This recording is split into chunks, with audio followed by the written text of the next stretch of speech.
Magandang araw sa lahat, welcome po ulit dito sa atin channel ang Biyahe y Komida. Maraming salamat sa lahat ng nag-subscribe, indeed. Punta tayo sa atin topic, July 3, 2025. Hazel Kinuchi okay sa kissing scene kasama si Gabby Concepcion. Naramdaman ni Hazel na siya ay pinarangalan na makapareha si Gabby sa My Father's Wife. Sa unang pagkakataon, makakatambal ni Hazel Kinuchi si Gabby Concepcion sa GMA7 afternoon prime series na My Father's Wife. Siyempre, nakaka-pressure, bulalas ni Hazel nang kamustahin ang karanasan niya bilang on-screen partner ni Gabby. Lahat ng mga naging leading lady ni Kuya Gabby are very beautiful, at very magagaling umarte. Pero yon, si Kuya Gabby, sobrang kalog lang niya, so you don't really feel the pressure around him.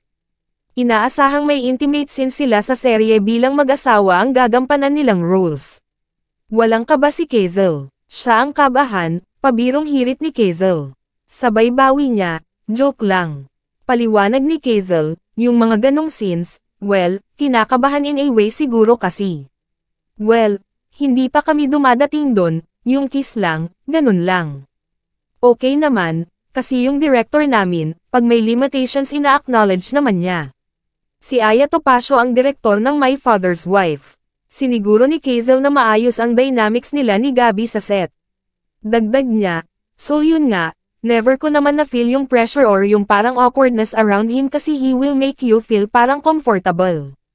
Nakapanayam ng Pep.ph, Philippine Entertainment Portal, si Hazel sa Grand Mediacon ng My Father's Wife at dalawa pang bagong kapuso afternoon shows na Akasada at Cruz vs. Cruz noong June 16 sa Studio 6 GMA Network.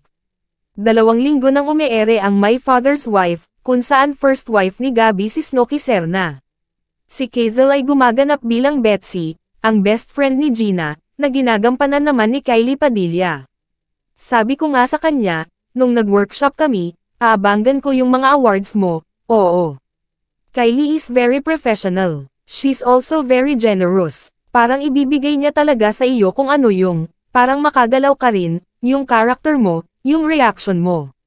First time rin ni Hazel makatrabaho ang ibang cast members kabilang sina Arlene Mulak, Maureen Larrazabal, Sue Prado, at Andre Paras. Paglalarawan ni Hazel sa mga unang taping days nila, at first, it felt awkward, parang syempre, pero yun nga, everything goes very lightly lang. Bida sa serye sina Kylie, Gabby, Hazel, at Jack na nasa poster ng promo material ng serye. Aminado si Hazel na big break ito para sa kanya, lalo pat siya ang wife sa title ng series. Syempre first time ko to. First time ko rin na malagay talaga sa poster. So, super honored and thankful sa director, sa casting, sa mga bosses, that they entrusted me with this role. Handa si Hazel na kainisan bilang kontrabida ang kanyang role. And yes, villain tayo dito, pero yung character ko, she did not wake up choosing to be a villain, kasi she was, you know, shaped by her circumstances in the past. So yun, I'm so excited for everyone to meet Betsy. I am excited and nervous at the same time kasi there is expectation. Syempre title, My Father's Wife, ako yung wife ng father, so yun, sana ma-exceed ko yung expectations. Si Hazel ay ex-housemate mula sa Pinoy Big Brother Teen Clash of 2010, kung saan ang big winner ay si James Reid. Taong 2022 nang lumipat si Hazel sa GMA Network mula sa ABS-CBN. Ilan sa programang kinabilangan niya sa Kapuso Network ay Abot Kamay na Pangarap, My Ilonggo Girl, at Startup PH. At yan ang atin latest showbiz chika update for today, huwag kalimutan mag-subscribe.